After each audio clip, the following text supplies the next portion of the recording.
Boa tarde, nós somos o grupo Infraredes e estamos aqui para apresentar o nosso estudo de caso da Escola de Informática. Os integrantes são eu, Kainan Malê, Eric Bispo e Ailton Gabriel. Primeiro nos foi apresentado pelo cliente a planta física e com ela fizemos a nossa própria. Aqui temos a nossa planta física com mobília e equipamentos e aqui a planta física com mobília e sem equipamentos. Para um adequado funcionamento da rede, iremos implementar o IP da classe C, que se inicia do 192.168.1.1/24 para a máscara de subrede. A máscara de subrede será a máscara padrão da classe C, sendo a 255, 255, 255.0. Essa rede irá comportar no máximo 254 hosts, iniciando do 192.168.1.1 até 192.168.1.254. O primeiro IP da rede reservamos diretamente para o servidor. Em seguida, temos os IP para as impressoras, sendo do 192.168.1.6 até 192.168.1.12. Em seguida, temos dos roteadores Wi-Fi, iniciando do 192.168.1.14 até 192.168.1.17. Note-se que tem mais IP do que equipamentos, mas pensamos da seguinte forma. Já pensou se a empresa começa a crescer, como é o foco de toda a empresa, e quer adicionar mais equipamentos com IP fixo, como uma impressora, um roteador? A rede irá comportar tranquilamente. Agora, falando sobre os IP dinâmicos, que quem irá distribuir é o DHCP, ele irá startar a partir do 192.168.1.25 até 192.168.1.200. Note-se que tem no máximo 175 IP. Isso daí é uma quantidade até que boa. Porque já paramos para pensar, se ela continuar crescendo e quiser mais uma sala com 20 computadores, irá suportar tranquilamente. E vale ressaltar que os roteadores Wi-Fi, ele pega o IP diretamente do DHCP server. Então, uma boa quantidade dali vai ser diretamente para os roteadores, quando as pessoas conectarem no guest ou os próprios funcionários conectar no Wi-Fi da empresa. Agora falando do Gator, que tem a função muito importante, que ele tem a função de ser o intermediário entre a rede e o utilizador. Ele utiliza o IP 192.168.1.253.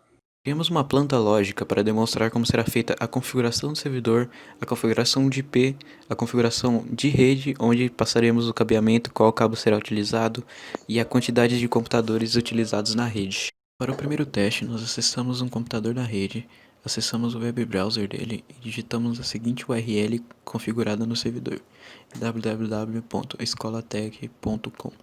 Após isso, aparecerá um site demonstrativo que criamos para demonstrar a funcionalidade do nosso DNS, com uma aba de professores e uma aba de alunos configuradas. Para o segundo vídeo, nós demonstramos a funcionalidade do nosso servidor DHCP configurado na rede. Pegamos 4 computadores de 4 regiões diferentes e conectamos todos no DHCP. Como você pode ver no vídeo, todos conectaram perfeitamente. Para o terceiro vídeo, nós mostraremos a comunicação de um computador com um servidor. Primeiro, pegamos o IP do computador, acessamos o prompt de comando do nosso servidor e pingamos 192.168.1.112, que é o ping do nosso computador. Após 4 tentativas de comunicação, 4 realizadas, 4 sucessos. Bom, agora iremos para o computador. Acessamos o prompt de comando do computador, digitamos ping 192.168.1.1, que é o IP do nosso servidor, e após 4 tentativas de comunicação, 4 recebidas. Foi um sucesso. Para o nosso último teste, nós mostraremos como está a comunicação do servidor. Comunicamos um lab com o outro, foi um sucesso. Comunicamos um lab com o televendas, foi um sucesso. Comunicamos ambos os computadores à recepção e também foi um sucesso. Agora vamos falar sobre a estrutura da nossa rede, começando pelo cabeamento. Nós escolhemos um cabo de par trançado Cat5e, pois acreditávamos que era o melhor custo-benefício para ser aplicado nessa rede. Agora vamos falar um pouco sobre as normas que nós usamos para estruturar a rede, começando pela EITIA 569A, que se trata de uma norma que define rotas e espaçamentos das canaletas. Nós a usamos na hora da aplicação das canaletas por todo o prédio. Nós também usamos a NBR 14565, que se trata de uma norma que especifica como será realizado o cabeamento feito por toda a escola. A norma 568 ela é responsável por estipular a especificação geral sobre o cabeamento estruturado na instalação comercial. Então, acaba sendo muito útil no nosso projeto. Assim também como a norma 606, que ela é responsável pela administração da documentação e etiquetagem. Como assim? Imagina se o seu cabo da infraestrutura começa a dar problema. Sem a documentação, você não vai saber onde é que está o cabo. Sem a etiquetagem, você não vai identificar qual é o cabo. Então acaba sendo muito importante a norma 606. Além de tudo, ela ajuda para prolongar a vida útil da sua infraestrutura. Por isso que utilizamos essa norma também no nosso projeto. A NBR 1724010 e a T859A, ambas especificam sobre CFTV, onde a 17240 especifica sobre a central de monitoramento, onde ela deve ficar alocada, e a 859A foca mais em questão de gestão e funcionamento das câmeras. Na parte de hardware, separamos dois tipos de desktops diferentes. Um para o curso de TI e Informática Básica e outras áreas da empresa, como vendas presenciais, RH, entre outros, irão utilizar um i3 com 4 GB de memória RAM e 500 GB de HD.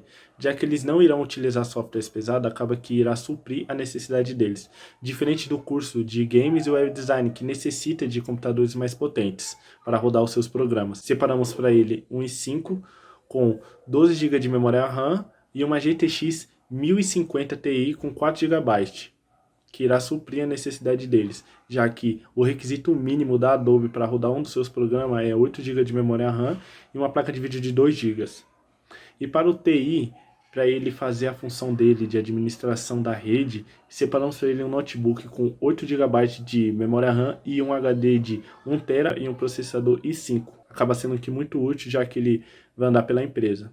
Hardware de rede escolhido foram o servidor PowerEdge R240, o switch D-Link 24 portas 10/100/1000 Mbps, roteador wireless TP-Link ELWR940N e um patch panel de 24 portas, tanto para a rede quanto para o sistema de CFTV. Nós adicionamos o sistema CFTV e o Backup Office como recursos adicionais. No sistema CFTV, adicionamos 24 câmeras, alarmes e sensores, central de monitoramento, também adicionamos a função de analisar as câmeras pelo celular. Ou seja, o próprio sistema CFTV que adicionamos já tem um aplicativo onde o diretor ou gerente da central de monitoramento pode olhar a câmera independente do local que esteja, basta olhar pelo celular. Isso acaba facilitando o monitoramento das câmeras. O sistema de backup que iremos utilizar é o backup off-site, que acontece fora do TI. Com isso, causa mais segurança se acontecer algum desastre natural, já que os dados estarão salvos numa nuvem. Essa nuvem tem um armazenamento de 3 TB e é realizada a cada fim de expediente para não ter saturação da rede.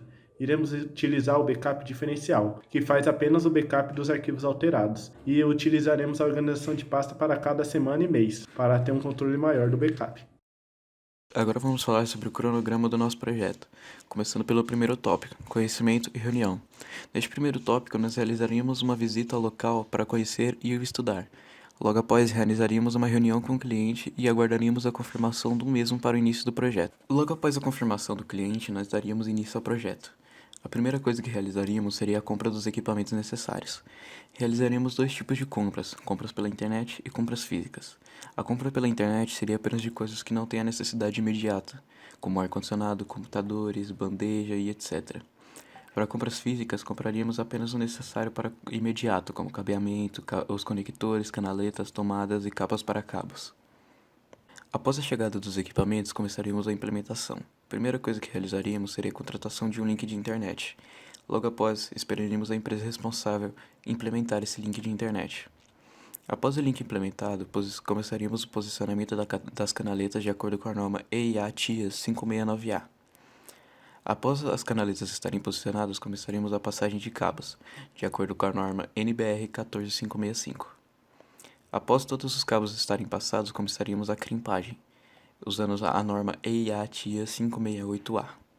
Após todos estarem crimpados, começaríamos o teste e etiquetação. Testaríamos e, se estivesse funcionando, logo etiquetaríamos de acordo com a norma EIA-TIA 606.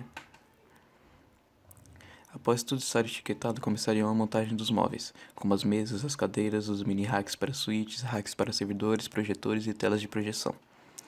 Logo após isso, instalaríamos os patch panels. E por último, a instalação dos ventiladores do ar-condicionado pela empresa responsável. Agora vamos para o tópico de montagem e instalação dos equipamentos, começando pela instalação e configuração dos servidores. Configuraríamos os servidores com o AD e o FTP. Logo após isso, instalaríamos e configuraríamos os computadores, posicionando os computadores, instalando os aplicativos necessários e clonando os HDs. Logo após isso, configuraríamos o router. Após o router estar configurado, configuraremos o firewall, configuraríamos o DHCP e as regras do firewall. Após o firewall, instalaríamos os switches e configuraríamos o roteador da empresa. Após isso, realizaremos um teste de velocidade e de potência usando o aplicativo Wi-Fi Analyzer. Depois, realizaríamos um teste nos computadores para testar os aplicativos e o desempenho do computador com os mesmos. Após tudo isso, organizaríamos as ferramentas da sala de TI, ferramentas como chave Phillips, chave de fenda, multímetro e etc. Após organizar, realizaremos a limpeza geral das salas para tirar toda a sujeira realizada no processo de montagem.